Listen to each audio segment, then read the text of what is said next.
Ceci est une histoire vraie. C'est mon histoire. Je m'appelle Warren Hopkins. En 1977, j'avais 48 ans. Nous avions décidé avec Caroline, ma femme, de nous offrir une croisière aux Canaries, au large du Maroc. Le soleil, la chaleur, la plage. On en rêvait après l'hiver qu'on avait eu à Chicago. Le 27 mars, nous étions donc à bord de l'un de ces deux Boeing 747 qui volaient vers les îles Canaries. Nous étions persuadés d'être en route pour le paradis. Mais nous ignorions qu'au bout du voyage, en fait, c'est l'enfer qui nous attendait. Comment pouvait-on imaginer que le destin, ce jour-là, avait décidé de changer le cours de l'histoire, de notre histoire? Paname 1736, rappelez piste dégagée. D'accord, bien sûr. Appelons piste dégagée. Merci 1736.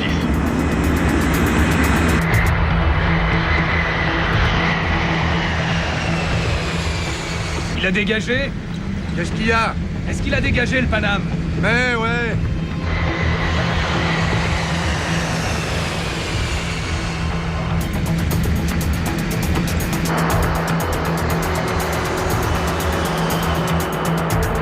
Nom de Dieu! Oh le con, merde! Il nous fonce dessus!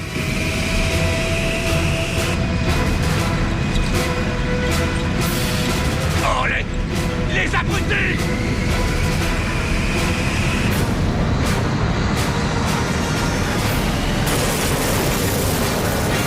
Décolle!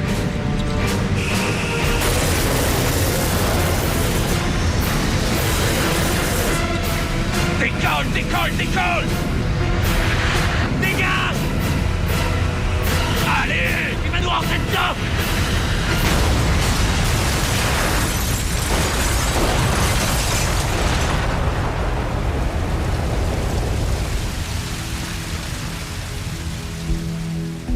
Sur le coup, j'ai cru qu'une bombe avait explosé dans l'avion.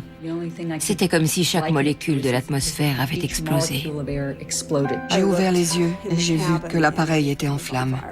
Je me suis dit, mon Dieu, nous sommes coincés. Il y avait 28 passagers dans le salon supérieur qui avaient tout simplement disparu.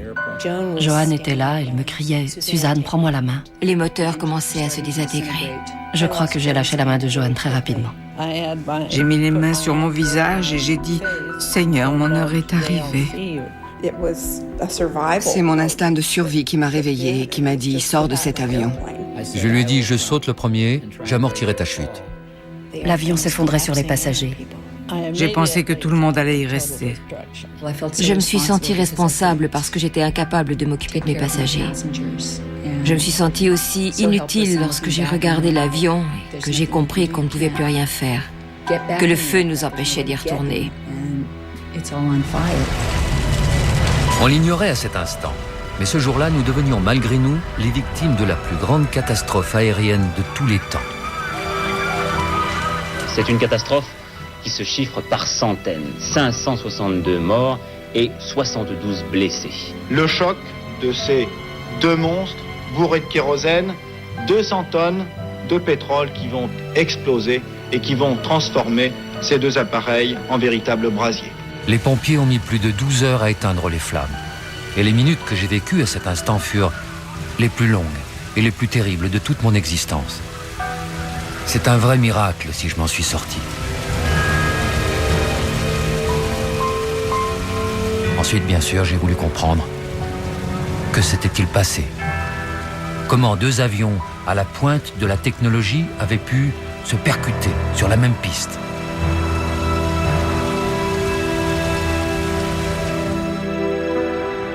Pourquoi tous ces morts?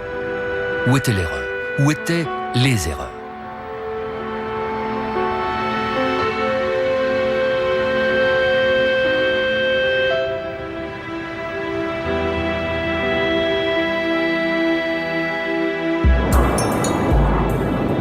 Pour comprendre, il faut revenir en arrière, 5 heures plus tôt, alors que nous sommes encore en vol. Nous arrivons de Los Angeles, via New York, et nous survolons l'Atlantique à 11 000 mètres d'altitude, en direction de l'aéroport de Gando, à Las Palmas, sur les îles Canaries. Ah, les plages de sable fin, oh, les poissons grillés, les bains de minuit. Non, arrête, tu m'excites. C'est la première fois que j'ai un vol aussi agréable. Ouais, pareil. On n'a pas vu le temps passer. Ouais. C'était l'un des premiers charters pour des vacanciers qui partaient en croisière. La plupart des passagers étaient des retraités. Ils se rendaient à Las Palmas, où ils devaient embarquer sur un paquebot pour une croisière de 10 jours. Après ça, ils devaient reprendre l'avion pour retourner aux États-Unis. Mais ce que je ne sais pas, c'est qu'à cette époque, l'archipel est sous la menace d'un groupe indépendantiste, des terroristes qui contestent la domination espagnole sur les îles Canaries.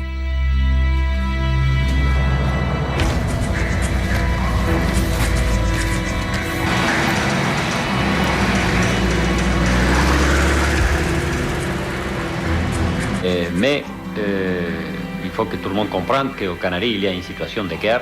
Tant que les Canaries sont une colonie, il y aura la guerre contre l'Espagne. Si le gouvernement espagnol n'accepte pas nos 3 conditions, nous déclencherons la lutte armée totale. Nous continuerons la lutte jusqu'à la fin.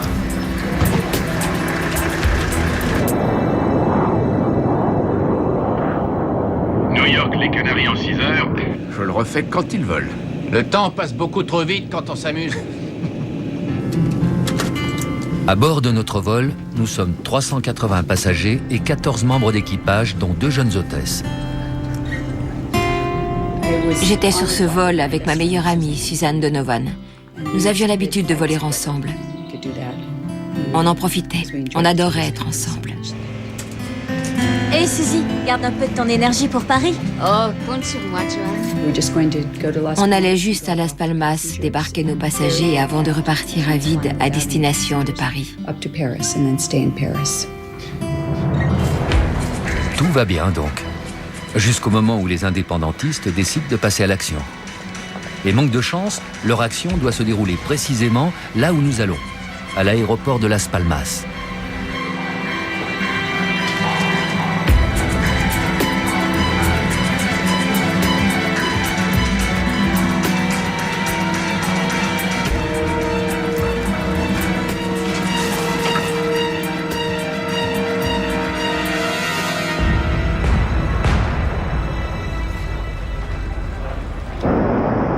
Et nous ne savons pas non plus qu'au même moment, un autre 747, hollandais celui-là, vole lui aussi vers les îles Canaries. À son bord, il y a 234 passagers et 14 membres d'équipage. Le commandant de ce vol s'appelle Jacob Van Zanten. Ce n'est pas n'importe qui. Il est chef instructeur. Et c'est lui qui a formé le copilote, Klaas Meurs. Commandant, je suis désolée de vous déranger, mais je me demandais si vous pouviez me signer un petit autographe. Et c'est un tel honneur de voler avec vous. En fait, ce commandant est un peu une star à la KLM. On retrouve carrément son portrait dans les revues de la compagnie.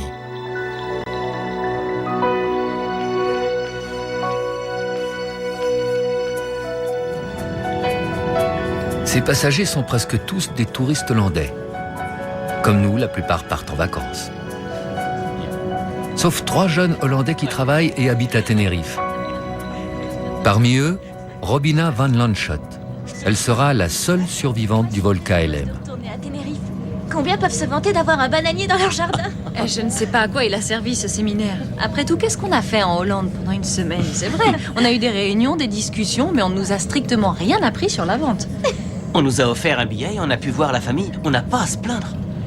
Bon, allez, je propose qu'on fête notre retour dès ce soir et qu'on mette Las Palmas sans dessus dessous. Ouais! Vous êtes d'accord?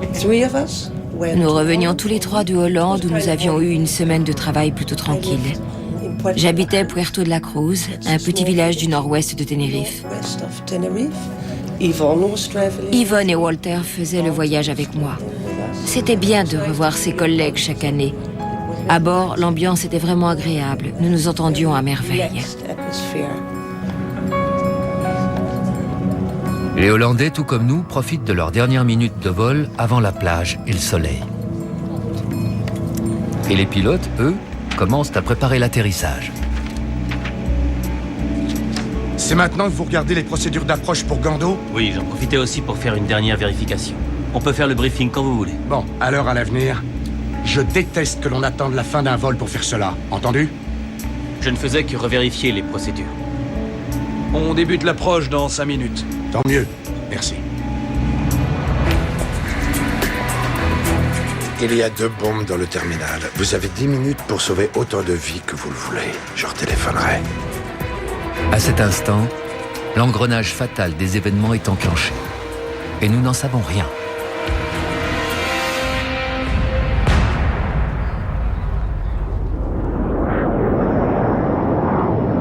Après plus de 12 heures de vol, nous, on est juste impatients d'atterrir. À toi les manettes. Ok, et on a Gando sur la fréquence. Bien. Équipage, Gando. Arrivé à Las Palmas dans 45 minutes. Ah, si, señor. Gando, Las Palmas, aeropuerto, hombre. Tiens, passe-moi les procédures d'approche du terrain. L'équipage commence à préparer la cabine. C'est bon signe. Je sais qu'on n'est plus très loin.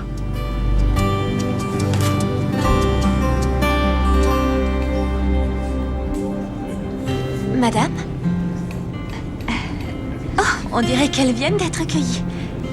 Qu'est-ce qu'elles sont jolies. Oui, c'est un ami qui me les a offertes à l'aéroport.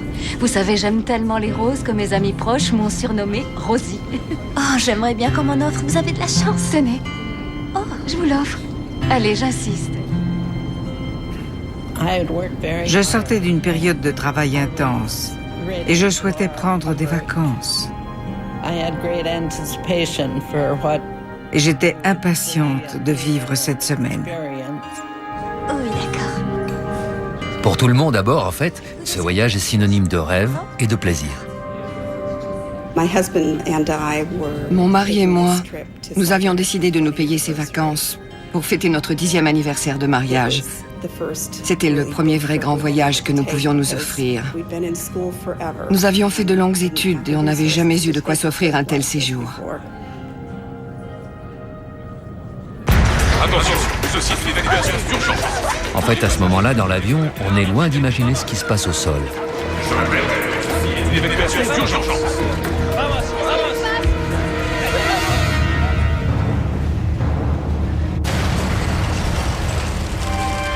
En explosant, la bombe des indépendantistes blesse grièvement la fleuriste.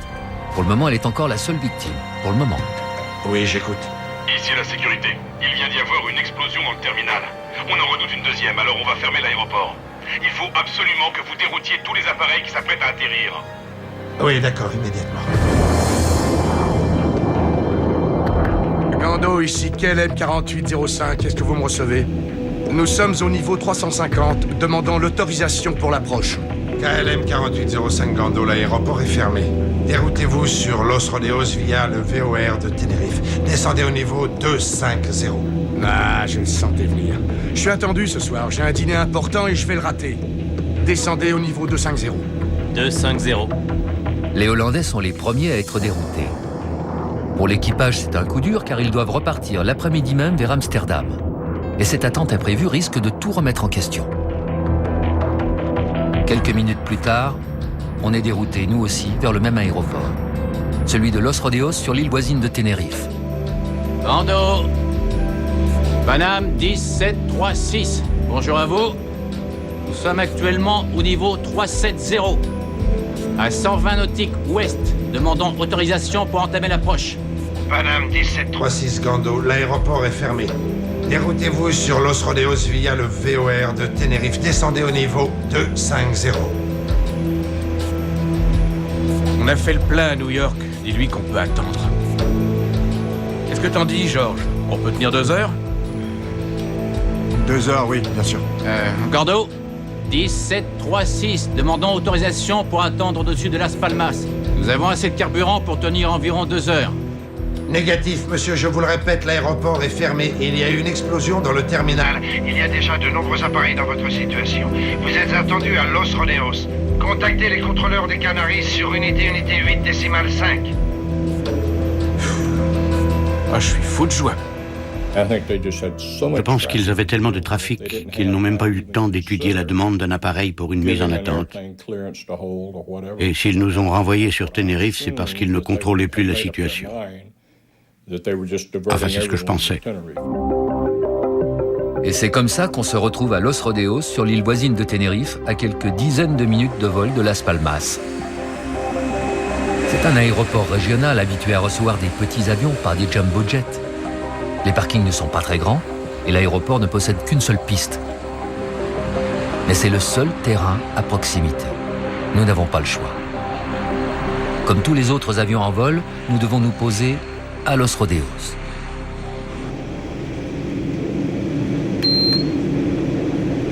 Mesdames et messieurs, c'est le commandant Groups qui vous parle. Le contrôle aérien vient de nous demander d'atterrir à Tenerife, qui se trouve à une demi-heure de vol de Las Palmas. Apparemment, il y a eu des problèmes sur l'aéroport de Las Palmas. Nous restons en liaison radio pour voir s'il y a des possibilités de vous ramener à Las Palmas dès que nous aurons atterri à Los Rodeos. Je vous tiens au courant dès que j'ai plus d'informations. Merci pour votre patience. Quand ils ont annoncé que nous n'allions pas pouvoir atterrir à Las Palmas, je me suis sentie frustrée parce que le voyage avait été long, j'étais fatiguée,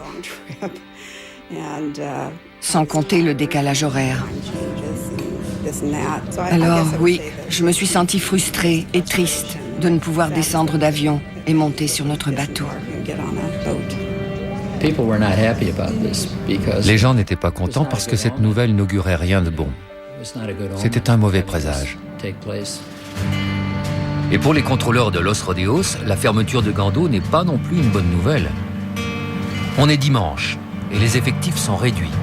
À la tour, ils ne sont que 2.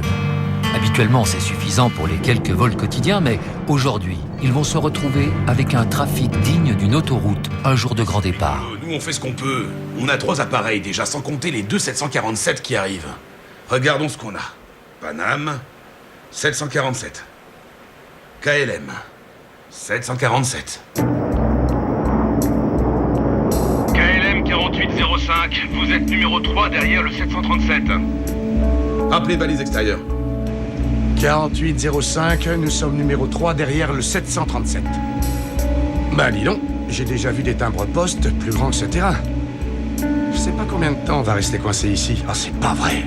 Quelqu'un serait intéressé par la checklist d'atterrissage? Klaus, nous allons atterrir. C'est à vous de demander la checklist d'atterrissage. Checklist, s'il vous plaît.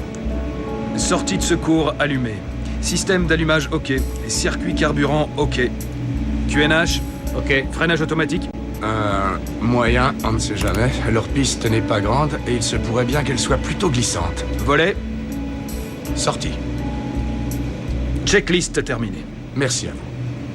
Lima Tango, unité 07. Descendez au niveau 8-0, circuit d'attente. À Los Rodeos, avant notre arrivée, les avions se sont succédés à l'atterrissage. Et les parkings sont déjà complets. Passez sur fréquence sol sur unité 8 décimale 7. Sunjet 282. Je passe sur fréquence seule. Unité 8 décimale 7. Ah la vache, il fallait que ça arrive aujourd'hui. Juste le jour où il y a un beau match de foot entre l'Espagne et la Hongrie. C'est pas de peau. Il fallait que ça tombe sur nous. Comment va-t-on ramener tous ces avions au sol?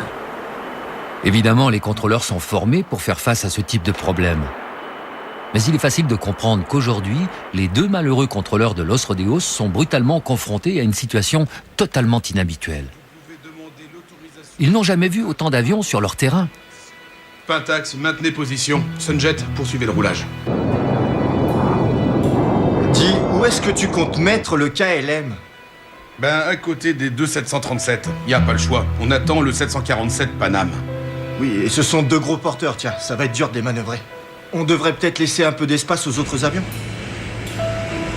Panam 1736, quittez le niveau 230 pour le niveau unité 20. Rappelez franchissant au niveau unité 80. Enfin, c'est notre tour d'entamer notre approche. Ici Panam 1736, en descente vers le niveau 120. Rappelons en passant le niveau 180. Évidemment, après un aussi long voyage, 13 heures de vol, tout le monde est pressé d'arriver. Dites, pourquoi on est en retard? Il y a un problème à l'aéroport?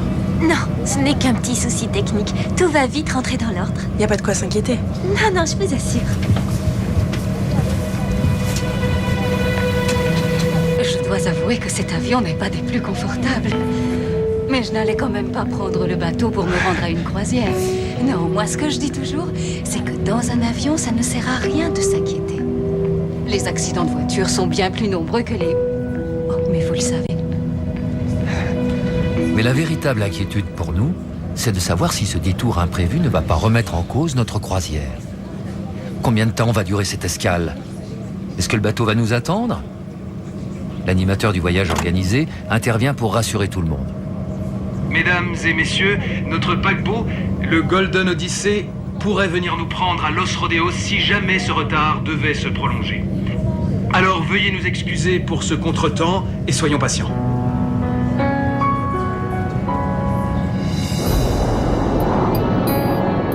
Freinage auto-réglé sur moyen.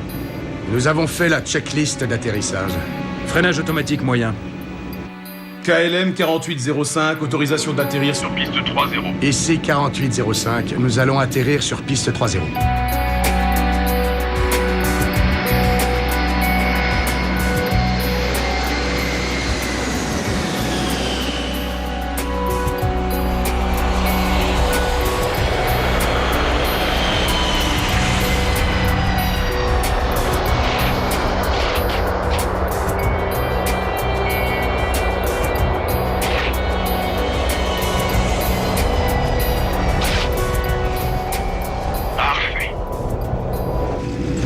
Quel atterrissage, tout en douceur. Nos mamines ont dû se rendre compte de rien. La prochaine fois, plaquez-moi l'avion au sol plus rapidement. Et sans dévorer toute la piste. On ne sait jamais. Entendu? Alors, je crois qu'ils veulent que l'on se mette parallèle au 737. Voilà. C'est bon sur ma gauche. Vous pouvez y aller. Stop. Freinez, là. Stop. Non, pas plus, pas plus. Comme ça. Tour de contrôle, ici KLM 4805. Je vous écoute, 4805. Ouais, savez-vous combien de temps nous allons patienter? Négatif, 4805. Nous attendons des nouvelles de Gando. Dans ce cas, je voudrais débarquer nos passagers dans le terminal. Ils auraient la possibilité de se dégourdir les jambes. Combien de passagers avez-vous à bord? 273 passagers. Je n'ai pas trop envie de les entendre pleurer et râler. Reçu, nous vous envoyons la navette. C'est gentil. Mais on ne va attendre que quelques minutes. Ouais, c'est ça. Ou quelques heures. Vous tenez à leur dire de rester dans la cabine sans bouger? Vu de la tour, c'est le grand embouteillage. Les parkings sont déjà complètement saturés et les contrôleurs doivent stationner les derniers arrivés n'importe où, en bout de piste. Miguel, viens voir un peu ça. Bon, dépêche-toi alors. Nous avons déjà 2 appareils qui bloquent les bretelles C1 et C2. La seule solution, c'est qu'ils se mettent tous en file ici. Tous les avions ne pourront pas prendre ce virage. J'ai une idée à ce sujet. On pourrait faire passer le 747 Panam par là. Comment veux-tu après qu'il décolle? Ce n'est pas possible. On va lui faire remonter toute la piste. On lui fait faire demi-tour et il décolle. Ensuite, les autres font pareil. On va en avoir pour toute la nuit comme ça. Dans ce cas, va vite faire une autre piste de décollage. La méthode, paraît-il, n'est pas banale, sans être particulièrement risquée. Comme les voies d'accès sont totalement bloquées, il faut faire remonter les avions au pas jusqu'au bout de l'unique piste pour qu'ils fassent leur demi-tour et puissent décoller face au vent. Mesdames, messieurs... Évidemment, pour les Hollandais, c'est la déception. Ils pensaient comme nous terminer l'après-midi sur la plage. Au lieu de cela, ils vont devoir poireauter dans la salle d'attente déjà bondée d'un minuscule aéroport régional. On est arrivé à Los Patatos? Pas encore. D'abord, nous allons visiter un aéroport, celui de Los Rodeos. Ensuite, nous irons à Las Palmas, d'accord? Los Pomelos? C'est ça. Allez, remets tes chaussures. C'est débile, on va repartir à Las Palmas et on va revenir ici dès demain. On n'a qu'à débarquer ici. Ouais, et qu'est-ce que tu fais de nos valises? Qu'est-ce qu'il est matérialiste, celui-là. Ah, c'est pas parce que tu veux voir Paul que nous on est obligés de se balader à poil. Paul te prêtera un caleçon si tu veux. Oh, l'horreur. Il faut me comprendre, je l'ai pas vu depuis une semaine. J'avoue que je préférais ne pas avoir à repartir. Ouais, je te comprends. Oh, ça y est, on avance.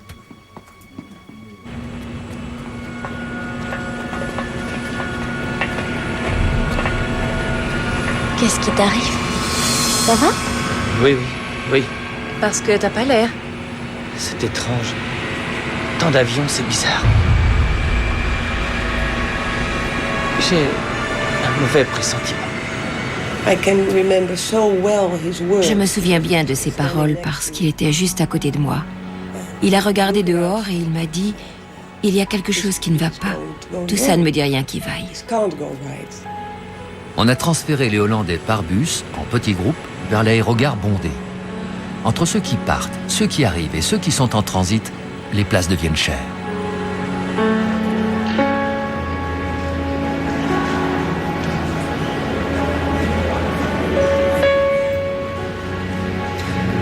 Paname 1736, en courte finale pour la 3-0.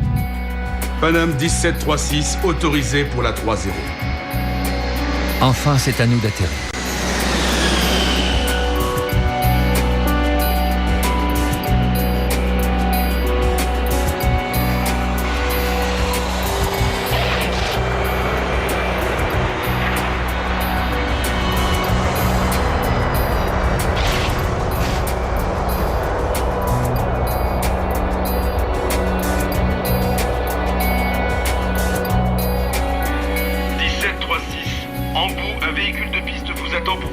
Est-ce que vous l'avez en vue? Affirmatif, tour de Los Rodeos. 1736. Vous allez vous mettre derrière 3 appareils. Est-ce que vous les avez en vue? Il y a du monde, on dirait.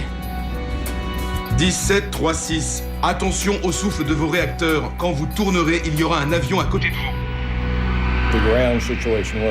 C'était un véritable embouteillage au sol. Il y avait déjà tellement d'avions qu'à l'atterrissage, on nous a demandé d'aller au bout de la piste et de se mettre derrière 3 autres appareils. C'est tout ce qu'on a vu de l'aéroport. Et nous ne savions pas quand Las Palmas allait réouvrir, alors nous ne nous sommes pas éloignés de l'avion. On est moins chanceux que les Hollandais. Cette fois, l'aérogare est complet. Pas question de débarquer. Après 14 heures de voyage, c'est dur. Mesdames et messieurs, je viens d'autoriser l'ouverture d'une porte ainsi que la mise en place d'une passerelle pour tous ceux qui désirent se dégourdir les jambes. Cependant, étant donné le grand nombre d'appareils présents sur les pistes, nous ne pourrons pas, malheureusement, aller nous rafraîchir dans le terminal. Je sais que vous avez tous eu une longue journée, alors j'espère que nous pourrons repartir d'ici dans pas plus de 30 à 60 minutes. Merci pour votre compréhension. En fait, ils nous ont juste autorisés à sortir de l'avion, à descendre la passerelle et à nous dégourdir les jambes sur le tarmac. Tout le monde était fatigué par ce long voyage et avait hâte d'arriver.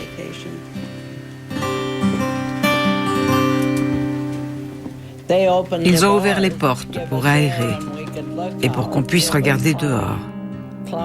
Le ciel était couvert et nuageux. Ce n'était pas du tout le paysage auquel on s'attendait en venant ici. Comme tout le monde, je m'attendais à trouver le soleil des tropiques. Eh bien, on en est loin. Le ciel est brumeux avec des nuages bas qui bouchent l'horizon.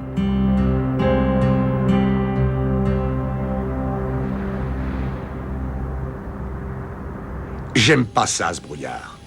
Il ne manquerait plus qu'ils suspendent les vols, ce serait le pompon. Oui, ils ont intérêt à se bouger parce que sinon, on va passer la nuit ici et là. Attention au dépassement d'horaire. Quelqu'un sait combien de temps il reste avant qu'un autre équipage soit forcé de nous remplacer? Voyons voir. Il est écrit là-dedans que la durée autorisée par la compagnie est de 10 heures de vol avec une amplitude de 13 heures. Et ça, c'est quand on fait une escale. Mais, si l'on en fait 2, ça descend à 9 avec une amplitude de 11. Je savais pas, c'est drôle. Mais attention, on a le droit de demander une dérogation.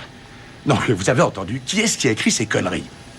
Des fois, on se demande si les gars qui rédigent ce fatras de règles savent ce que c'est que notre boulot. Qu'est-ce qui se passerait si on attaquait en justice notre compagnie? C'est simple, vous seriez foutu à la porte. Vous perdriez votre licence, votre carrière. Entre autres.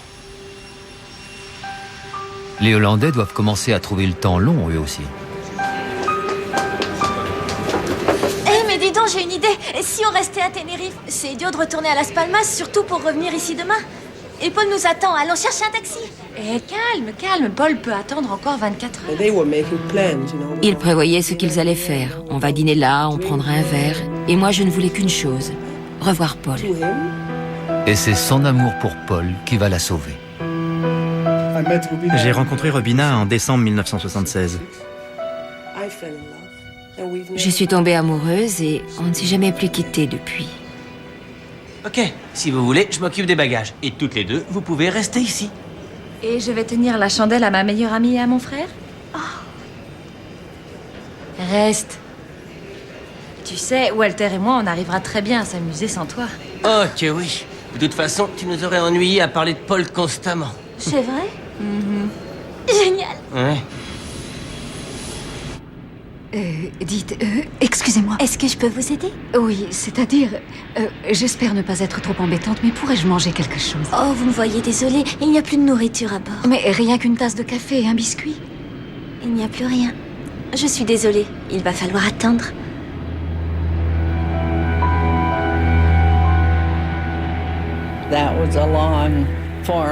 Nous avons passé 4 longues heures sans le moindre café. Rien. Nous n'avions plus rien à servir. Les seuls plateaux repas que nous avions embarqués à New York avaient été servis avant l'atterrissage. C'était tout ce que nous avions à servir. Dites. Oui? Vous croyez qu'on va rester ici longtemps? Vous devez être sacrément fatigué. On a l'habitude. Écoutez, c'est peut-être idiot ce que je vais vous proposer, mais ça vous dirait de jeter un coup d'œil dans le cockpit, ça vous changerait les idées. Oui, d'accord, avec grand plaisir. Je suis désolé. Rien de grave. Dans leur tour, les contrôleurs sont contraints à l'attente. Tous les avions sont posés et ils n'ont plus grand-chose à faire, à part peut-être écouter le match de foot et s'inquiéter. Car comme nous, ils voient bien les nuages s'accumuler au-dessus de nos têtes. Dans 20 minutes, on est dans le brouillard. Ouais, ces nuages sont prêts à descendre sur nous. Il suffit d'encore un peu de vent, d'une baisse de température, et on n'y verra presque plus rien. Faudrait que ça bouge, sinon ils vont pas pouvoir décoller. Rodéos, ici Gando. Rodéos, je vous écoute. Gando, à tour de Rodéos, nous avons réouvert l'aéroport. La température est de 20 degrés. Le vent est faible et variable. Arrivée de la pluie dans 2 à 3 heures. Gando, nous allons commencer à vous les renvoyer. Ici, nous avons 14 degrés, du brouillard et une pluie fine. Ils seront heureux de vous retrouver. Allez, go, on s'y colle. D'accord. Enfin, tous les avions vont pouvoir repartir. Et nous, rejoindre notre destination finale, Las Palmas, où nous attend notre bateau de croisière. J'espère. Avis à tous les appareils, Gando est à nouveau ouvert. Vous pouvez demander l'autorisation de décollage à votre convenance. Mesdames et messieurs, puis-je avoir votre attention s'il vous plaît? L'aéroport de Gando vient de réouvrir. Vous allez donc pouvoir réembarquer. Dès que votre vol est programmé, veuillez rapidement rejoindre la porte qui vous sera indiquée. Merci de votre attention. L'embarquement était très compliqué parce qu'il fallait en même temps appeler les passagers de tous les vols. Mais ils étaient soit à la cafétéria, soit en train d'acheter des souvenirs, si bien qu'il a fallu aller les chercher dans tout l'aéroport, et de ce fait, il y a eu des passagers qui sont restés dans le terminal. Ok, d'accord. Alors, si nous partons d'ici dans 1 heure et que nous nous offrons une pause à Las Palmas, nous resterons dans la légalité. C'est pas beau, ça? Willem? Puisque nous sommes piégés ici jusqu'au retour de nos passagers, je propose que l'on fasse le plein de carburant. Non, vaut mieux faire ça à Gando, c'est bien moins cher là-bas. Oui, c'est vrai, nous avons assez de carburant. Oui, nous en avons suffisamment. Mais tout le monde va vouloir faire le plein à Las Palmas. Eh oui. En plus, imaginez, s'il y a encore un problème à Gando, on se retrouverait alors tous faits comme des rats. Écoutez, ici c'est moi le commandant, et donc c'est moi qui prends les décisions. Une décision lourde de conséquences. Sur ce point, vous avez raison.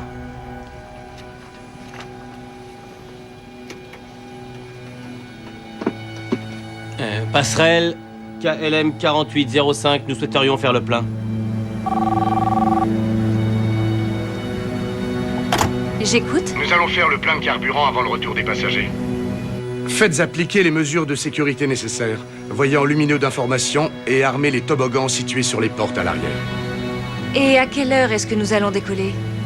Mes hôtesses s'inquiètent à propos des limites horaires. Dites-leur ce qu'elles veulent entendre. Cela ne m'intéresse absolument pas, compris? C'est noté, commandant. Chouette. On m'a expliqué que pour limiter le poids au décollage, les avions de ligne embarquent généralement juste la quantité de kérosène nécessaire pour la distance à parcourir, plus une marge de sécurité. Le commandant hollandais a rempli le quart des réservoirs de son 747. Cela représente 55 tonnes de kérosène, largement de quoi rejoindre Amsterdam. Ou de déclencher un incendie géant. Les passagers du vol KLM 4805 à destination de Las Palmas sont priés de se présenter porte 3. Dans l'aérogare, les passagers de tous les vols sont appelés en même temps pour réembarquer. Et voilà qu'un jeune couple de Hollandais s'aperçoit qu'ils ont perdu de vue leurs enfants.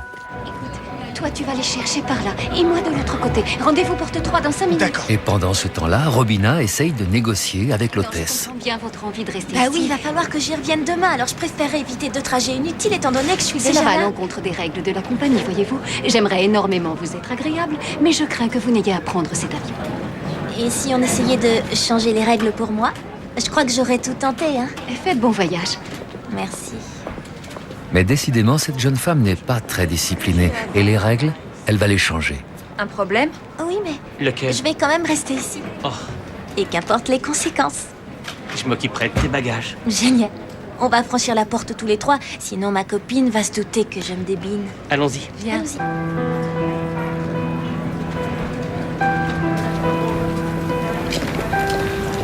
À demain. Ciao.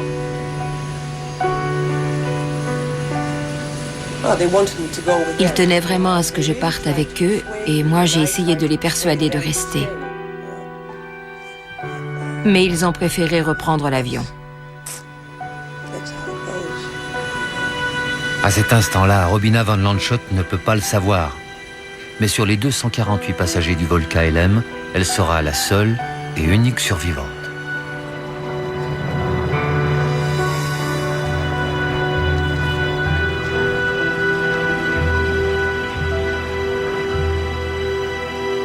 « 14 degrés, ça ne cesse de descendre.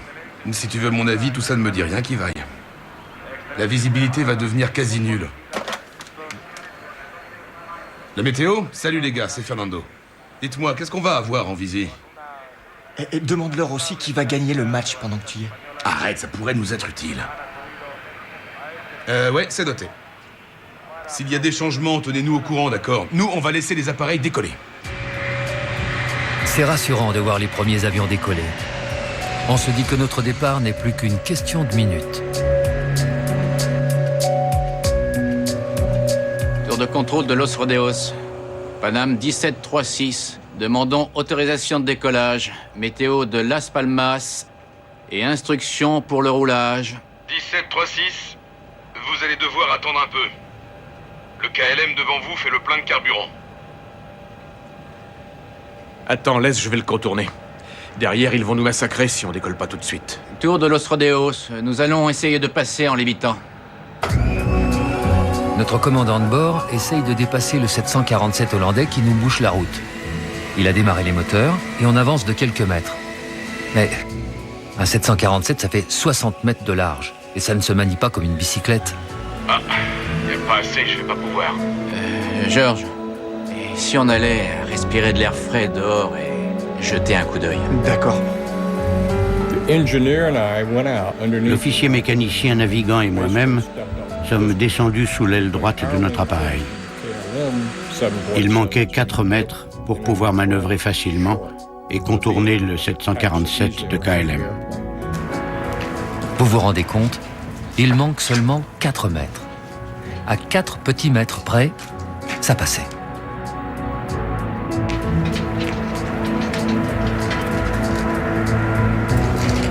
Tu l'avais vu celui-là quand on est arrivé? Tu veux dire le volcan? Ouais, impressionnant, hein? C'est le Monte Ide. Selon la légende, c'est la demeure du diable. 3700 mètres. C'est ce qu'il y a de plus haut en Espagne. Enfin, à ce qu'il paraît. Il doit pas souvent y avoir de soleil dans ce patelin. Ouais, un air chaud et humide traverse l'Atlantique et arrive ici. Il se refroidit et ensuite, bingo, ça se transforme en purée de pois. Et les touristes se mettent à pleurer. KLM 4805, ici Paname 1736. Ici Van Zanten. On est coincé derrière vous, les gars. Est-ce que vous avez une idée du temps que ça va prendre encore? 35 minutes, KLM terminé. Il a raccroché? Il est sympa celui-là. Il nous empêche de passer et il ose raccrocher. Ah non, je te jure. Et chez les Hollandais, les choses ne vont pas non plus en s'arrangeant. Je viens à nouveau de recompter, il nous en manque 4. C'est la famille qui se trouve à la rangée 33. Très bien. Je vous laisse avertir le commandant. Je vais m'occuper de nos passagers. Ah, c'est très gentil. Ce n'est rien. Roberto, retrouvez-les, s'il vous plaît. Je vous en supplie, le plus vite possible. D'accord. Commandant, Qu'y a-t-il?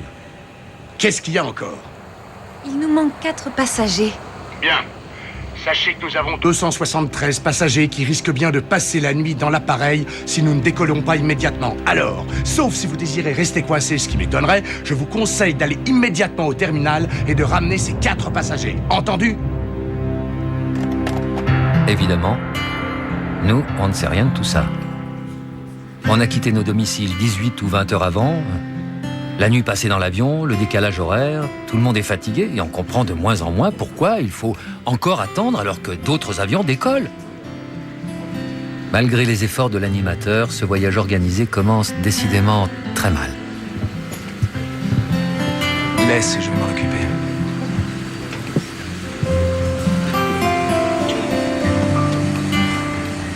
Mesdames et messieurs, ce voyage est long et fatigant. Mais croyez-moi, quand vous serez à bord du Golden Odyssey, vous serez chouchouté. Jour et nuit. Votre chambre sera équipée d'un téléphone qui vous permettra de bénéficier d'un room service 24 heures sur 24. La climatisation vous donnera la température que vous désirez. Et de grands lits moelleux vous soulageront vite de vos courbatures. Et nous attendons, patiemment. Même si certains, ou certaines, ont la tête ailleurs.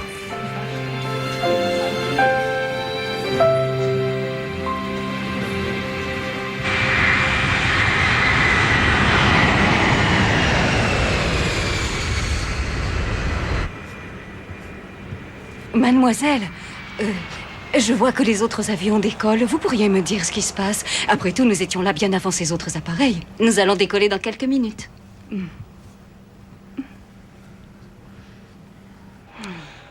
Ouais. Et nos pilotes aussi n'ont rien d'autre à faire que d'attendre. Ah, est-ce que j'aimerais être à Paris, là, tout de suite? Je crois que t'es pas le seul, tu sais. On ira bien un jour. Ouais, on va y arriver. Nous ne le savons pas, mais en fait, nous sommes obligés d'attendre que le coordinateur Roberto retrouve les derniers passagers manquants du côté hollandais. On vous a cherché partout, venez, dépêchez-vous. Ils n'attendent que vous pour pouvoir décoller. Il vient vite, ma Allez, chérie. viens là, toi. Et dépêchons-nous, sinon ils vont partir sans nous.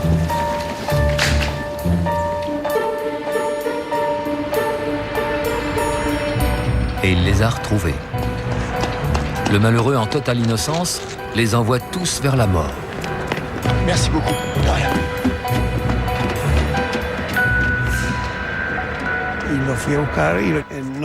J'ai été les chercher, et ça, je ne me le pardonnerai jamais. Si je ne les avais pas trouvés, ils seraient encore en vie aujourd'hui.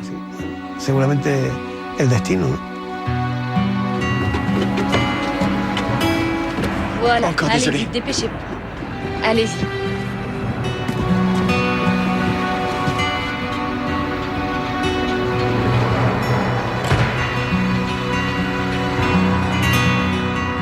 KLM 4805, prêt pour la mise en route. Tour de Los Rodeos. KLM 4805, prêt pour la mise en route. 4805, autorisé mise en route. Checklist avant démarrage, avion isolé, cale en place, porte fermée et vérifiée. Prêt pour démarrer en séquence. 1, 2, 3, 4. Bien reçu, 4805, commencez séquence 1. Les Hollandais démarrent donc leurs 4 réacteurs, un par un. Ils se préparent à remonter la piste jusqu'à l'autre bout pour décoller. En fait, ce serait si simple par grand beau temps. Alors que là, à chaque minute qui passe, la situation devient un peu plus dangereuse. Ça y est, on est dans le brouillard, on doit bientôt plus rien voir. La visibilité est tombée de 10 à 3 km en 20 minutes. Mais on a du vent, ça devrait le faire partir. Oui, mais regarde, tu rêves si tu crois que la météo va s'améliorer.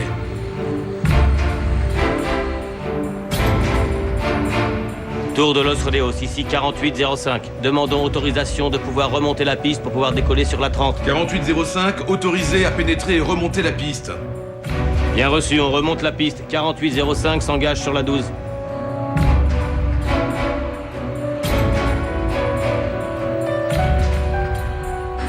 Ça y est. les Hollandais s'engagent sur la piste.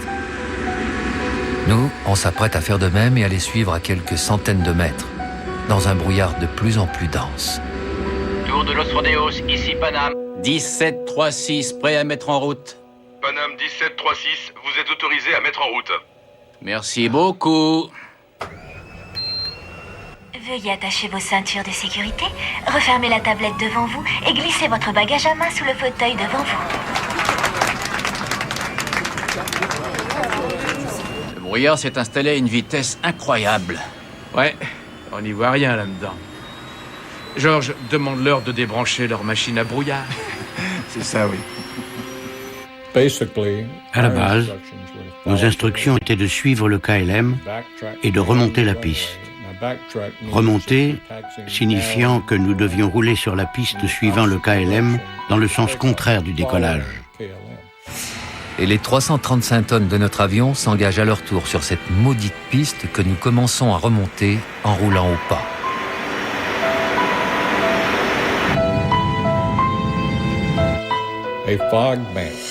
L'aéroport de Los Rodeos est dans une cuvette. Lorsqu'une nappe de brume se forme dans les hauteurs comme ce jour-là, elle descend les pentes de la colline et s'arrête sur la piste. Notre visibilité est donc passée de parfaite à moins de 500 mètres. Nous avons perdu de vue le KLM. On va avoir 2 avions sur la piste. Ils n'ont qu'à rester à bonne distance, même avec ce brouillard, ils peuvent se voir. Ouais, c'est à espérer, Miguel. Contrôle de Paname 1736, prêt à pénétrer sur la piste. 1736, allez-y, roulez sur la piste 12. 1736, nous nous engageons sur la piste 12. Nous avons perdu de vue le Hollandais qui remonte la piste. Caché dans le brouillard, il est là, quelque part devant nous, à 700, 800 mètres. C'est à peine si on arrive à voir la piste. Et en plus, on ne roule qu'à 25 km/h. Checklist de roulage. C'est un véritable cauchemar. Ça va nous prendre 1 heure à cette vitesse. Il est hors de question que je passe une seule nuit à Las Palmas. Ça, ils vont m'entendre. Checklist de roulage. Oui, allez-y. Cadran de poussée, indicateur de virage, boussole de sécurité. Cap comparé et vérifié. Ok, notre poids est de 200 tonnes avec 55 tonnes de kérosène. Les paramètres ont été vus et vérifiés par moi-même. Checklist de roulage terminée. Paname 1736, autorisé à remonter la piste derrière le KLM. Paname 1736, nous suivons le KLM. À partir de maintenant, nous sommes tous sur la même piste. Les Hollandais devant, nous derrière. Nos pilotes sont un peu nerveux, d'autant qu'ils roulent sans visibilité et qu'ils devront à un moment donné quitter la piste pour laisser décoller le KLM. Tour de Los Rodeos. Ici Paname 1736. Paname 1736, je vous écoute. Vous avez bien dit de remonter la piste derrière le KLM, c'est bien ça? Affirmatif. Remontez la piste et quittez-la à la 3e sortie à gauche. La 3e à gauche, d'accord. Qu'est-ce qu'il a dit? La 3e. 3e à gauche. J'avais compris la première. Quittez la piste à la 3e sortie située à gauche. Ouais. C'est la 3e à gauche. Regardez un peu dehors, on a l'impression d'être dans un nuage. On est en train de passer sous les minima de visibilité. Dans un 747, on est à plus de 10 mètres au-dessus du sol. Ces machines sont conçues pour voler dans le ciel, pas pour rouler dans le brouillard. Et voilà nos pilotes comme de vulgaires automobilistes perdus sur une route déserte. Ce serait pas celle-là? Tout ce qu'on a, ce sont les marques au sol. Sans balisage Central, il faut qu'on ait au moins 800 mètres de visibilité.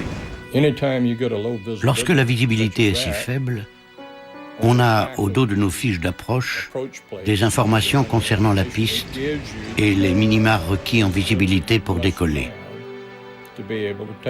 On a retourné nos fiches et on a lu « Visibilité minimale requise, 700 mètres ». Alors, comme la tour ne nous avait donné que 500 mètres, nous ne pouvions pas décoller.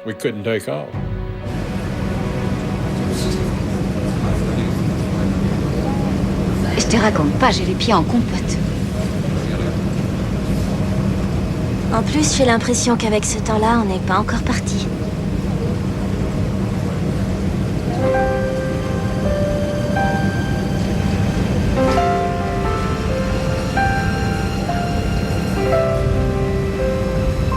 KLM 4805, est-ce que vous êtes en bout de piste?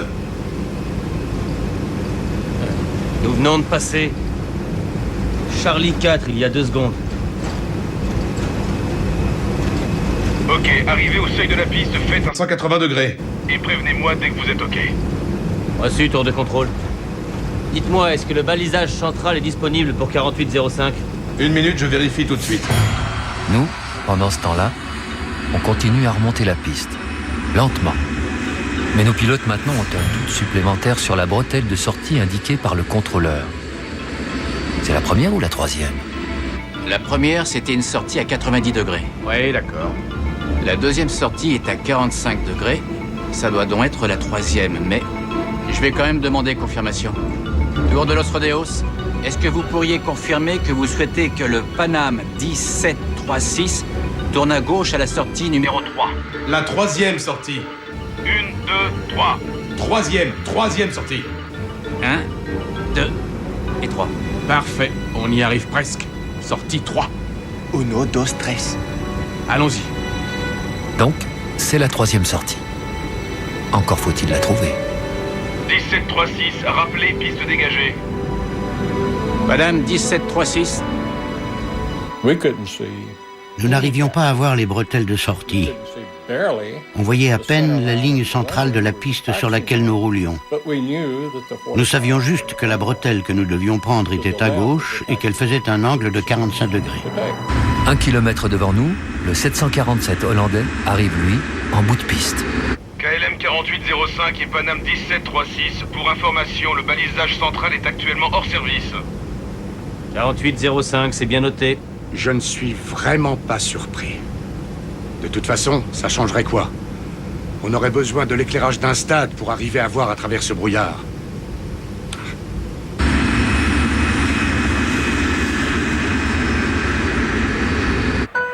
Dans la tour, pour les deux contrôleurs aussi, la situation est stressante. Depuis plusieurs minutes, ils ne voient plus personne, ni le 747 hollandais, ni notre avion. Et comme en plus, ils n'ont pas de radar au sol, ils nous dirigent en aveugle.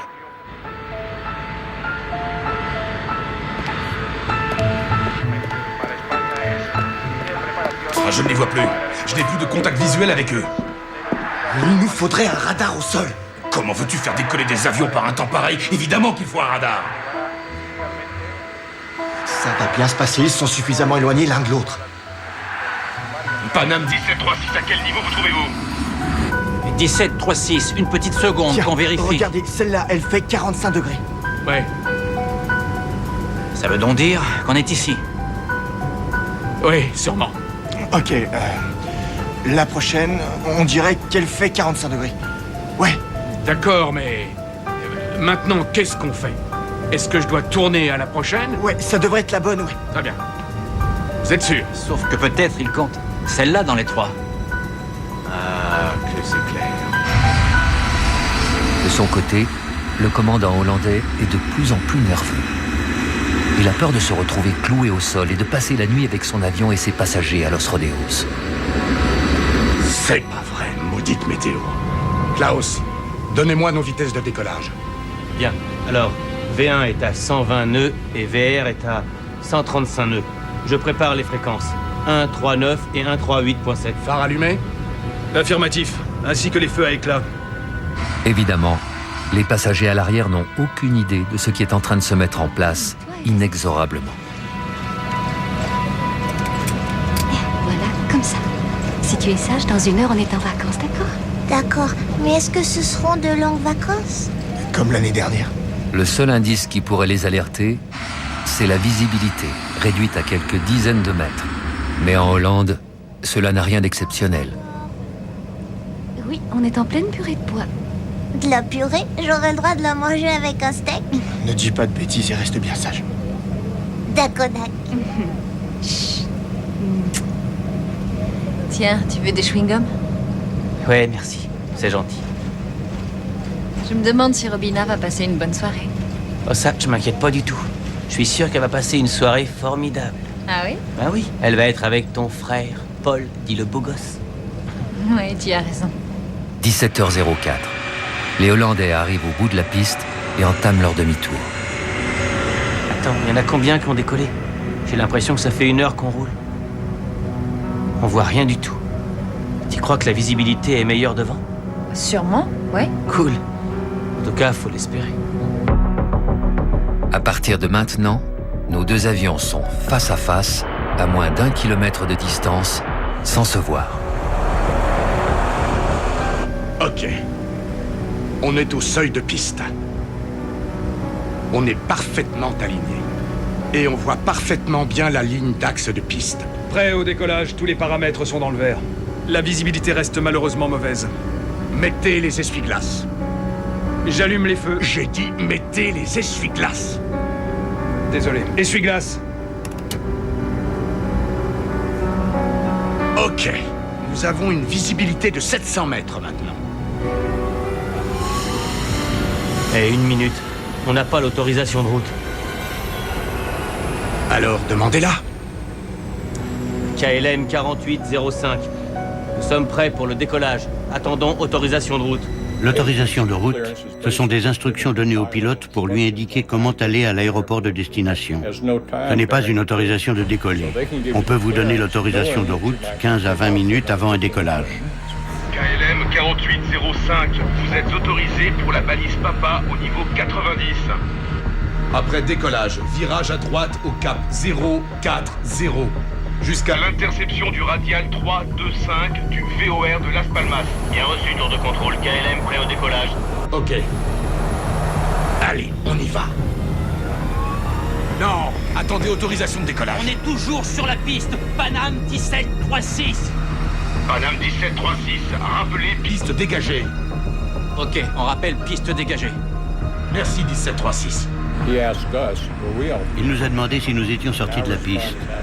J'ai répondu négatif. Nous sommes toujours sur la piste, mais nous vous rappellerons quand la piste sera dégagée. C'est la dernière chose que j'ai dite à la radio. Tu veux mon avis? Tirons-nous vite fait de là. C'est un nerveux, ce Hollandais. On dirait il est plutôt pressé.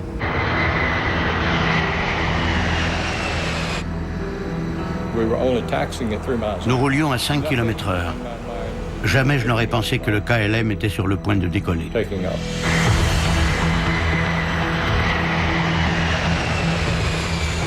Il a dégagé? Qu'est-ce qu'il y a? Est-ce qu'il a vraiment dégagé le Paname? Oui, évidemment. Les jeux sont faits. À chaque seconde, le KLM prend un peu plus de vitesse. Au même moment, nous arrivons devant la bretelle de sortie. Oh de Dieu! Trop lentement. Oh le con, merde, il nous fonce dessus!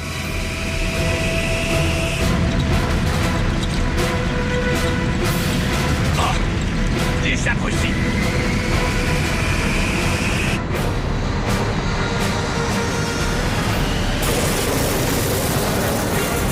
Décolle!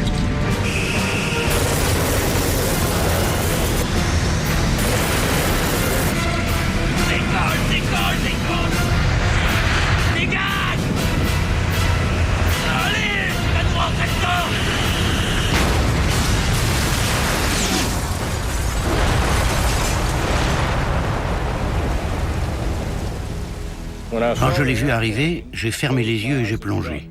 Au moment de la collision, je n'ai pas compris la gravité de l'accident, parce que l'avion n'a été qu'ébranlé, a fait un blond.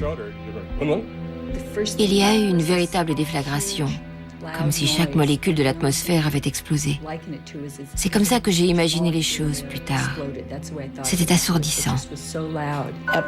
Sur le moment, j'ai cru qu'une bombe avait explosé dans l'avion. Ça a été brutal et violent. Les lumières se sont éteintes, tout a pris feu. J'ai mis les mains sur mon visage et j'ai dit « Seigneur, mon heure est arrivée ». J'ai ouvert les yeux et j'ai vu que l'appareil était en flammes. Les vitres du cockpit avaient explosé. Notre aile droite était en feu. Il y avait 28 personnes au niveau supérieur et le salon supérieur avait tout simplement disparu, laissant un trou béant. En me retournant, j'arrivais à voir la queue de l'appareil. C'est comme si un géant avait découpé le haut du fuselage et l'avait retiré. Les gens restaient dans leur fauteuil, ils ne bougeaient pas. Je ne sais pas pourquoi. En temps normal, vous êtes supposé attendre les ordres. Mais là, c'était clair. Dans cette situation, il n'y avait plus d'ordre à attendre. Il y avait le feu et j'ai crié à Suzanne, l'aile est en feu. Elle a couru jusqu'à mon poste. Suzanne était là, prête à ouvrir la porte, mais celle-ci était complètement froissée comme du papier d'alu. Je me suis dit, on est pris au piège.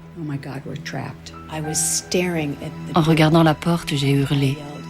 Enlevez vos ceintures de sécurité, vos chaussures. Ne prenez rien et suivez-moi. À ce moment, un trou s'est formé au-dessus de la porte. Ensuite, on s'est retrouvés dehors. Ne me demandez pas comment, je n'en sais rien. Joanne était là, elle me criait « Suzanne, prends-moi la main ». J'étais là, au-dessus de la porte, sur le fuselage déchiqueté. Je me suis penchée et j'ai dit à Suzanne, donne-moi la main. Elle m'a sorti d'une seule main, je ne sais toujours pas comment elle a fait. Alors que nous nous étions hissés sur le haut de l'appareil, je me suis dit, on est sacrément loin du sol. Si on saute, on va se briser les jambes. Le fuselage de l'appareil me faisait penser à la banquise. Des gros morceaux se détachaient, on ne savait pas où mettre les pieds. Les moteurs commençaient à se désintégrer. On les entendait exploser et projeter des pièces de métal aux alentours. Je crois que j'ai lâché la main de Joanne très rapidement. Ensuite, j'ai sauté d'une hauteur d'environ 2 étages.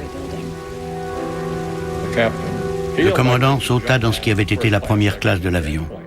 Lorsqu'il toucha le sol, celui-ci céda sous son poids et le commandant se retrouva dans la soute à bagages. La chaleur était telle que les bouteilles d'oxygène ont explosé et l'ont très sérieusement brûlé. C'est mon instinct de survie qui m'a réveillée et qui m'a dit « Sors de cet avion ». J'essayais juste de comprendre ce qui était arrivé. Je me suis précipité sur la sortie et là, soudain, je me suis dit « Mais qu'est-ce que je fais? Et ma femme, où est-elle » Je me suis retourné, elle était là, derrière moi. Je lui ai dit « Je saute le premier et j'amortirai ta chute ». J'ai détaché la ceinture de sécurité de mon mari, qui était assis à côté de moi. Je l'ai poussé pour qu'il se lève et nous sommes allés à la sortie la plus proche. Il y avait trop de flammes de ce côté.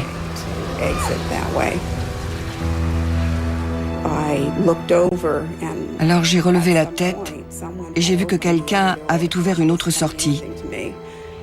J'ai crié à mon mari, allons-y. Et nous nous sommes dirigés de ce côté, sur l'aile gauche. Les Anderson étaient à quelques rangées derrière nous, mais ils n'ont pas eu de chance. Elle n'a jamais revu son mari.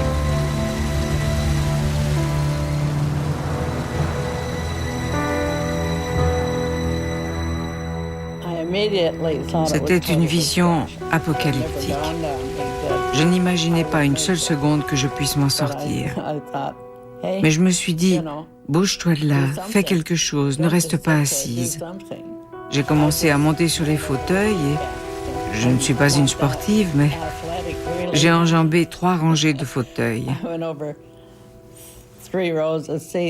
Un homme me regardait, ayant l'air de dire « Aidez-moi », mais je ne pouvais rien faire pour lui. Après la collision, les communications avec la tour de contrôle furent coupées. Elle n'arrivait plus à recevoir des réponses du KLM ou de notre part. C'est un appareil qui était en attente au-dessus de l'aéroport qui a appelé la tour et qui leur a dit « Je vois de la fumée et des débris sur votre piste ». Tour de Los Rodeos, je suis en vente arrière pour la 3-0. Qu'est-ce qui se passe? Ce qui est incroyable, c'est que jusqu'à ce moment-là, les contrôleurs ne s'étaient rendus compte de rien. Et merde, qu'est-ce qui s'est passé?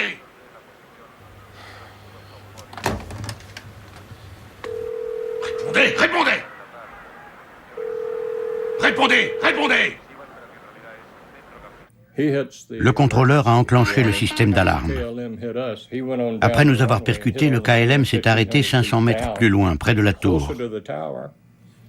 Alors, quand les secours sont arrivés, ils se sont d'abord occupés d'eux.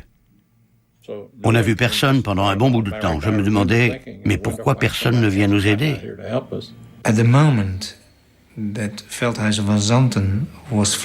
Les passagers du KLM, pilotés par le commandant Van Zanten, étaient probablement tous en vie après que leur appareil ait heurté le Pan Am. C'est en s'écrasant au sol que l'incendie s'est déclenché et a tué tous les passagers.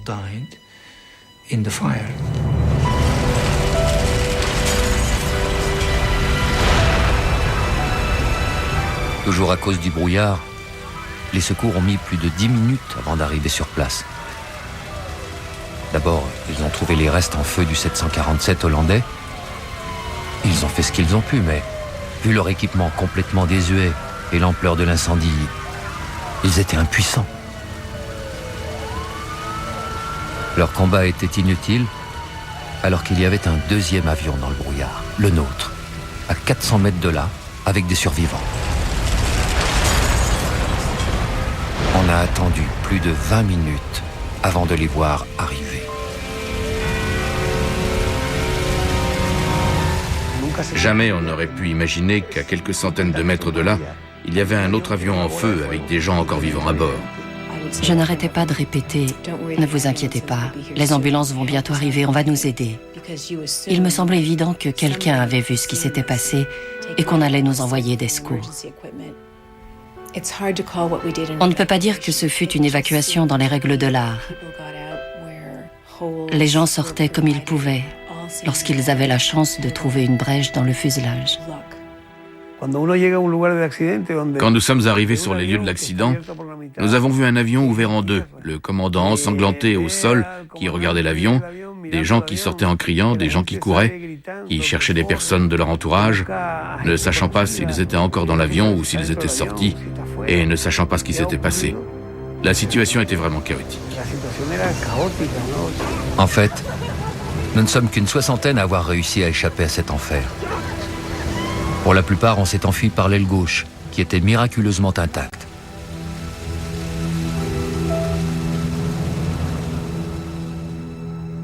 Il y avait plein de passagers sur l'aile gauche de notre appareil. Je dirais qu'il devait y avoir 45 à 50 rescapés qui attendaient qu'on vienne les aider. Je n'ai jamais demandé quelle était la hauteur entre le haut d'une aile de 747 et le sol. Mais je vous assure que c'était très haut. Je me suis ouvert le crâne et fracturé le pied. Quand ma femme a sauté et qu'elle m'a dit qu'elle ne pouvait pas marcher, j'ai quand même réussi à la traîner sur plusieurs mètres, loin de l'avion. Les moteurs continuaient à tourner et je ne tenais pas vraiment à m'en approcher. Alors je suis restée sur le fuselage de l'avion. Je n'imaginais pas que j'allais devoir sauter de l'aile.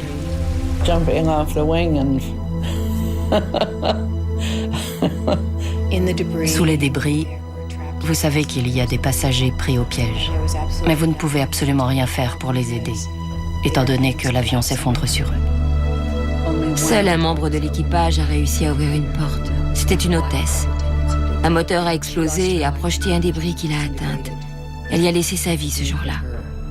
J'étais persuadée que lorsque nous allions passer de l'autre côté de l'avion, nous allions retrouver le reste des passagers et des membres de l'équipage. Mais évidemment, ça ne fut pas le cas. Et pendant ce temps, dans la tour de contrôle, ils n'avaient toujours pas compris l'ampleur du désastre. 20 minutes après le crash. Appareil au décollage. Tous les départs sont pour l'instant suspendus. Allô ?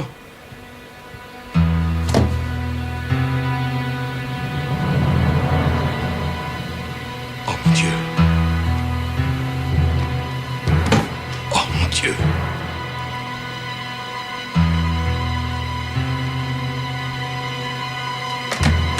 On a besoin de tous vos véhicules.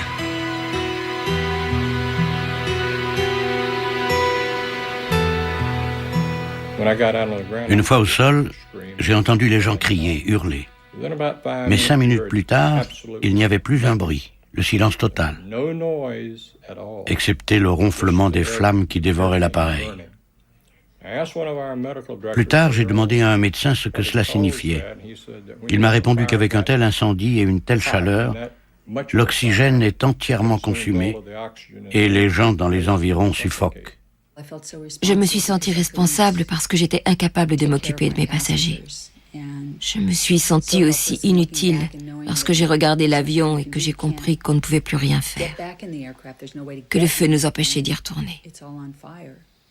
Des camions et des voitures privées sont venus se garer sur le gazon et rassembler les rescapés. Les 3/4 des passagers rescapés furent emmenés à l'hôpital en taxi. Je vous assure que je me souviendrai toujours du trajet jusqu'à l'hôpital.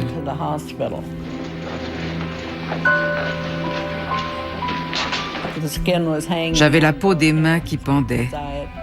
J'étais complètement brûlée. Mais mes yeux n'ont rien eu. J'avais du sang partout.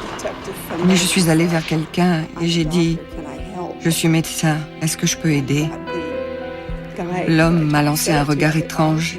Il a eu un sourire chaleureux et m'a fait non de la tête. Ensuite, je suis tombée dans le coma.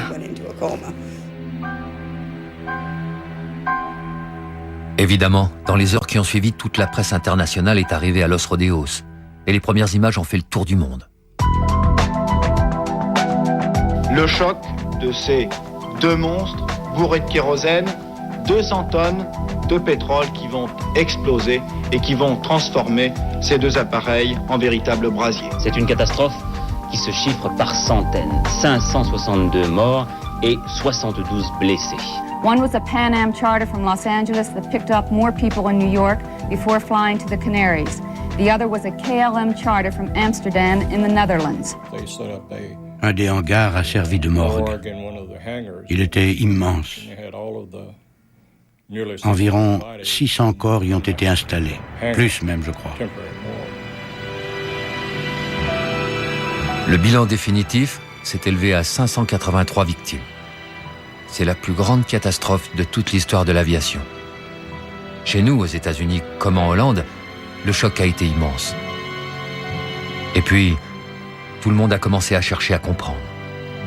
Moi, le premier, j'ai voulu savoir comment et pourquoi deux avions aussi modernes avaient pu se percuter. 3 pays ont été impliqués dans l'enquête.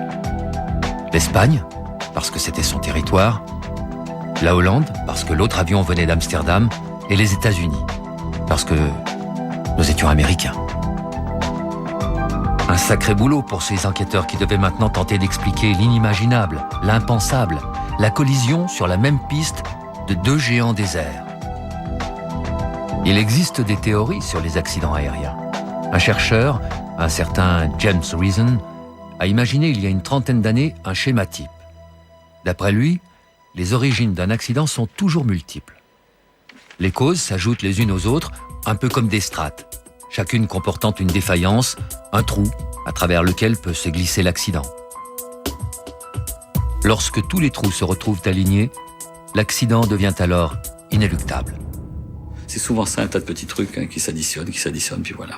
C'est les plaques qui se traversent les unes après les autres.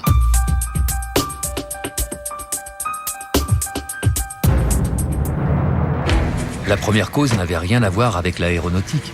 C'était un attentat à la bombe, perpétré par un groupuscule indépendantiste. Il voulait exercer une pression politique, semer le désordre, en obtenant la fermeture durant quelques heures de l'aéroport international. À aucun moment, ils n'ont imaginé les conséquences de leur action.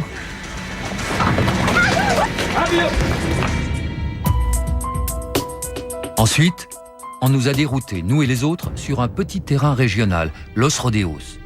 Un aéroport à piste unique et pas équipé pour recevoir un trafic important, et encore moins des Boeing 747. Et puis c'était un dimanche. Et il n'y avait que 2 contrôleurs à la tour. Ils étaient compétents, mais pas vraiment habitués à gérer autant d'avions.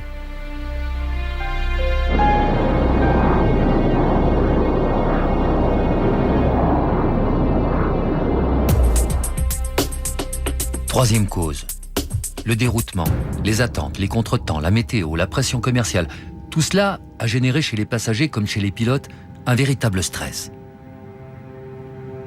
Avec un facteur aggravant. Le commandant hollandais, lui, devait ramener son avion le jour même à Amsterdam. Et il savait qu'un retard trop important allait le clouer au sol pour la nuit et le forcer à attendre le lendemain matin.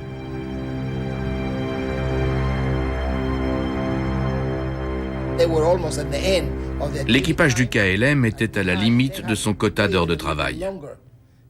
S'ils avaient dû attendre encore un peu, ils auraient été obligés de rester à Los Rodeos et de loger leurs passagers dans les hôtels des environs. Quatrième cause. Le Hollandais était vraiment pressé. Et pour gagner quelques précieuses minutes à l'escale suivante, il a demandé à refaire le plein à Los Rodeos. Il a demandé 55 000 litres de kérosène, ce qui a alourdi l'appareil. Le rapport montre que ce n'est pas le nez du 747 de KLM qui a touché le Paname, c'est le train d'atterrissage principal. Je dirais que pour éviter le Paname, il aurait fallu que le KLM soit à une hauteur de 20-25 mètres. Si Jacob Van Zanten n'avait pas demandé de kérosène, ils auraient pu décoller une demi-heure plus tôt. Et une demi-heure plus tôt, la météo était très différente. Ça, c'est la cinquième cause. La piste de Los Rodeos est à 600 mètres d'altitude. Elle est encadrée par 2 massifs montagneux. La vallée où elle se situe est un canal naturel pour les vents et les nuages venant de la mer. Ici, la visibilité peut se réduire dramatiquement en l'espace de quelques minutes.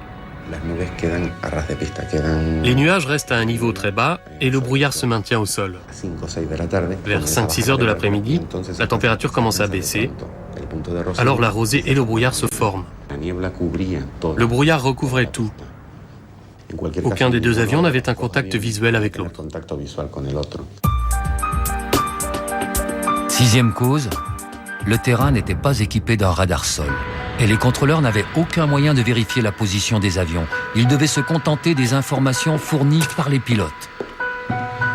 Il nous faudrait un radar au sol.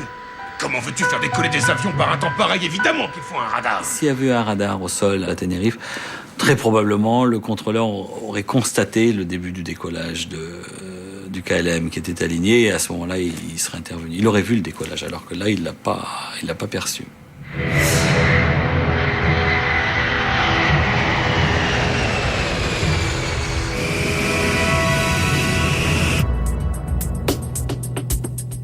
La 7e cause de la catastrophe, ce fut un problème de langage. En aéronautique, la langue internationale est l'anglais, mais les Espagnols parlaient avec un fort accent.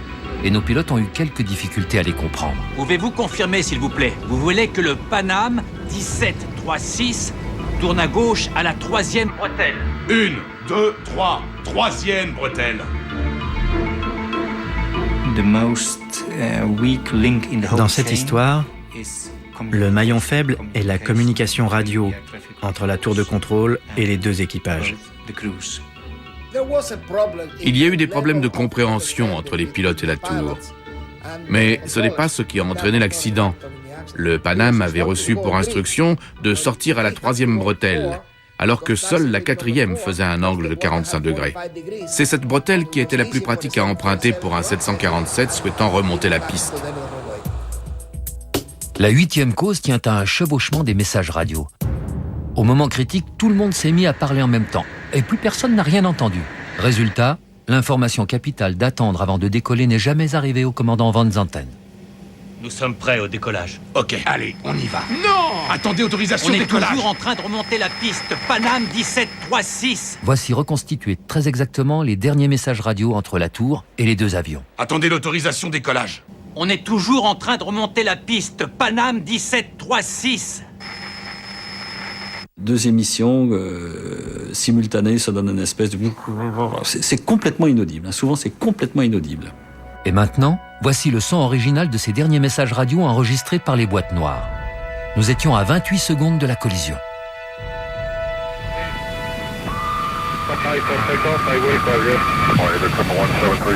Le pilote de la KLM n'a pas entendu l'instruction du contrôleur de maintenir position, d'attendre pour décoller, et le pilote de la KLM n'a pas non plus entendu le pilote de la Paname qui disait « et on est encore sur la piste ».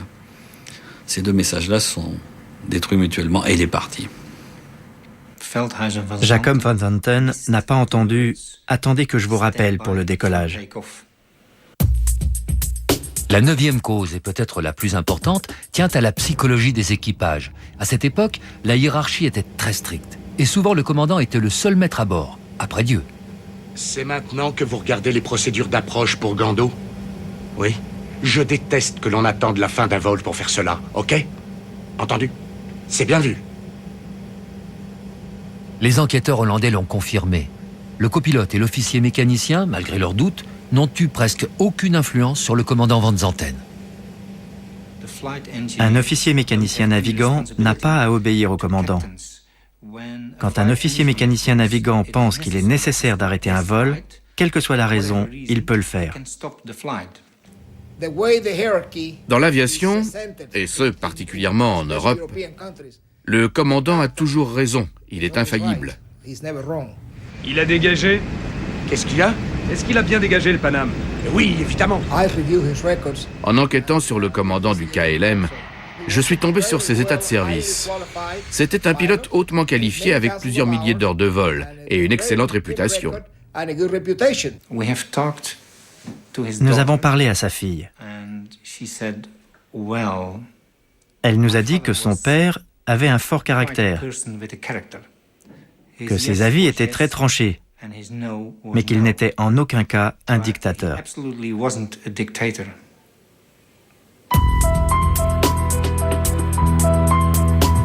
Au bout du compte, 9 causes différentes ont été clairement identifiées, mais aucune d'elles n'a permis d'expliquer à elle seule la catastrophe de Tenerife. Selon le rapport d'enquête, la cause principale demeure la décision du commandant hollandais de décoller sans en avoir reçu l'autorisation.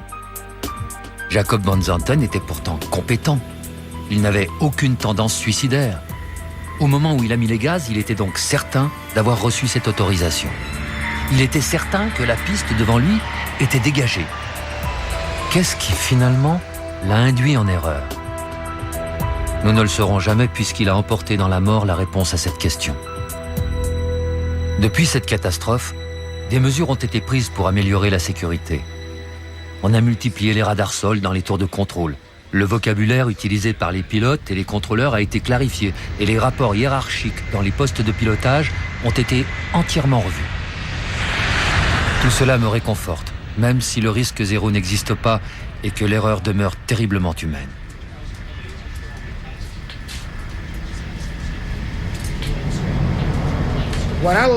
Ce que j'ai tiré comme enseignement de l'accident de Tenerife, c'est que peu importe la qualification, l'expérience, le professionnalisme des gens, tant qu'il y aura le facteur humain, un accident pourra toujours survenir. Pour nous, les survivants, les images de ce 27 mars 1977 sont gravées à tout jamais dans nos mémoires. Nous avons simplement appris à vivre avec. Chaque fois que j'ai des amis qui partent en voyage, je leur dis « Regardez où se trouvent les sorties de secours et lisez bien les consignes d'évacuation de l'avion. Ce sont des détails importants. » Je n'ai jamais fait de cauchemar. J'ai seulement rêvé que j'étais dans un aéroport derrière une baie vitrée et que je regardais un avion décoller, tout en sachant qu'il allait s'écraser. Je voulais crier, mais cette grande baie m'en empêchait. Je me sentais inutile, comme le jour de la tragédie. Il était de ma responsabilité de m'occuper de mes passagers, mais j'étais dans l'impossibilité de le faire. Nous n'avons pas pu les sauver. La perte de mon mari a bouleversé ma vie, mais aussi celle de mon fils et de toute ma famille proche et lointaine. Ça a été terrible. C'est là qu'on découvre que la vie est bien étrange. Moi, j'ai décidé de rester, mes amis sont partis.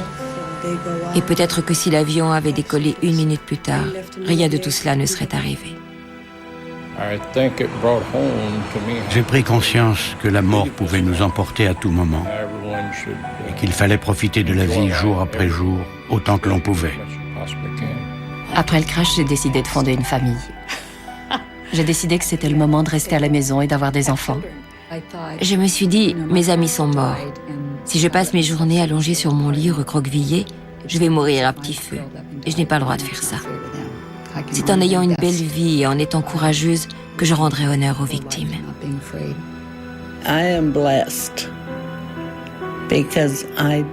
J'ai de la chance parce que je n'ai aucun traumatisme lié à l'accident.